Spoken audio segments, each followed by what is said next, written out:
you guys for allowing me to be here today, especially you, Mr. I really appreciate that so much to allow me to actually be here. I don't have that much time, so I'm not the type of person, if you really want to look me up, you can look at my credentials. That does not matter tonight, what I'm going to talk to you about. It's very special that you guys, you don't know how beautiful each and every one of you are right now. And the reason that I'm saying that, I've been here 30 summers, means that I'm 30 years old. And it wasn't until a month and a half ago, I set my eyes on, for the first time, on my father, my whole life.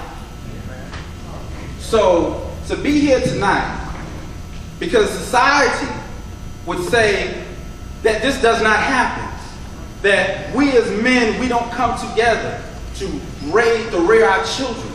But tonight, I'm seeing something that's blowing my mind, that I'm looking at so many young people sitting in the chair.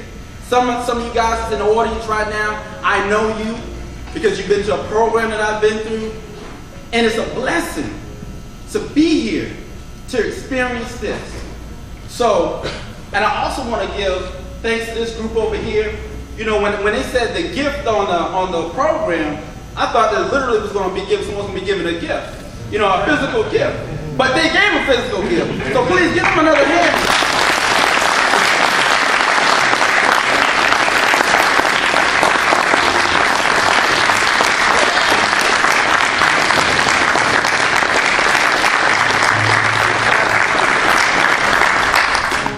Because you don't know what it feels like to come up here and to perform or to give a message. Every time I get before an audience, I get nervous. And everyone always asks me, said, Brandon, why do you get nervous? You do this so much. I said, I get nervous because I didn't come up here to communicate with you. A lot of you young people, you may understand that everyone communicates, but few connect. So tonight, I want to connect with you and let you understand that what you are doing tonight, this is the first annual event. This is the first event you guys are having. And just imagine, next year, when you have this, you might have to move to a different facility. I already see that happening. It's a movement already happening. You got to believe and know that. I see it already. No one, and I've been doing this for a while. You know, I've been in the military, I've been in combat, you know, I've been in different places. And no one is doing what you are doing right now. No one. If you look at TV, they will give you statistics and say that blacks are going to jail a lot more than they're going to college. Okay? My story was, when it came time for me to go to college, they told me that I wasn't capable of doing that. Okay? They told me that it'd be better for me to go to a technical school. So it's important to have male role models in your life, someone to stand up and say, no, you can do it. It's possible for you to do it. And I had some people in my life that did that for me. that stood up, that looked me in my eyes like I'm looking at each one of you guys' eyes tonight and telling you it's possible that you can dream, that you can be somebody, that you don't have to be a statistic. And I actually believed them when they told me that. When I went to that guidance counselor's office and she told me based on my ACT and ACT scores, I was not capable of going to college. She looked me in my eyes. She didn't laugh. It wasn't a joke. She was serious. The funny thing about that was she was talking into me about my life and told me what I was capable of. And if you get nothing from this message tonight, just remember this, that someone's opinion of you does not have to be your reality. All right. Amen.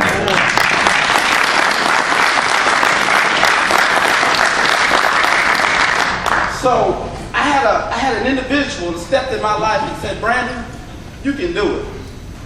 She said, when all the ends are against you, you still can do it. And that was Liz Draper, my mother. And I lost her March 26, 2009. She was the fabric of everything I did. I'm telling you, this woman, I'm telling you, she could tell you, solve any problem. She was able to just do it for you. And you know, there's some people out in this audience understand where I'm coming from. They may have lost a mother. That you know that there's something that you just can't fathom. And that's the person I relied on because I didn't have a father in my life. But this individual, she told me that I can do it. She told me it was possible.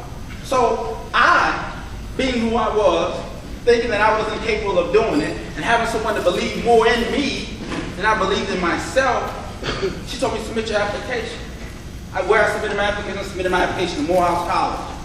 It was like 3 weeks past the deadline. Had essays and stuff I had to do. My SAT, ACT scores in the toilets. Send the information on. Got a letter in the mail. Says, you know what? We're not going to accept you, but we want to have an interview with you. Because we don't understand this. You know, we're looking at your grades. Your grades are pretty good. Your SAT scores, this, oh man, we don't know. But everyone's talking real good about you. They say that you're capable of all things, that you're going to change and transform people's lives. That's what they're saying about you. And I'm looking at myself and I said, really? You really believe that? So yes, come on down. We got to talk to you. Long story short, I went to that interview. I didn't sell my SAT scores, my ACT scores. I sold myself.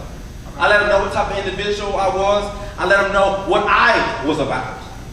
And by me doing that, I was able to go to Morehouse. I was able to matriculate through Morehouse College. I was the first one in my family to ever complete college. And I mean my whole family, I mean on both sides. Amen. Okay?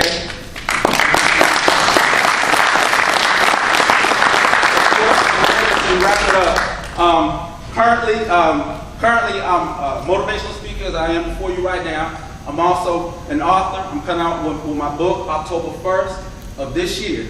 And the title of it is Becoming Who You Should Be Despite Who You Are. All right. And what that means is no matter what you are today, no matter what your circumstances are today, you have to always remember that what you should be is determined by how you think.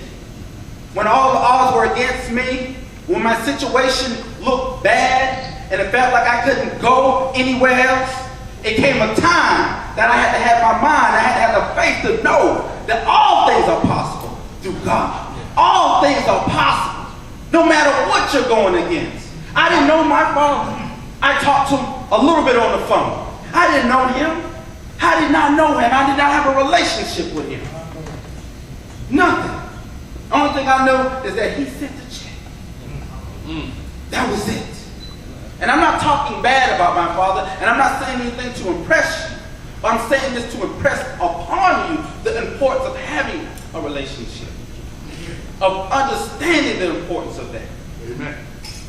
But despite that, becoming who you should be despite who you are, I was able to put down all that hate I had inside myself and said, let's meet. I want to know where I came from. I want to know. I had to look into his eyes. I had to see where I came from. Didn't matter what he'd done, no matter how bad I thought he was still My daddy, and it was a part of me that all my life I wanted that. But the hate of me told me that I didn't. I didn't need him. So today, I will leave you with, open your minds to the possibilities in which you can change your life. That's my time. Thank you.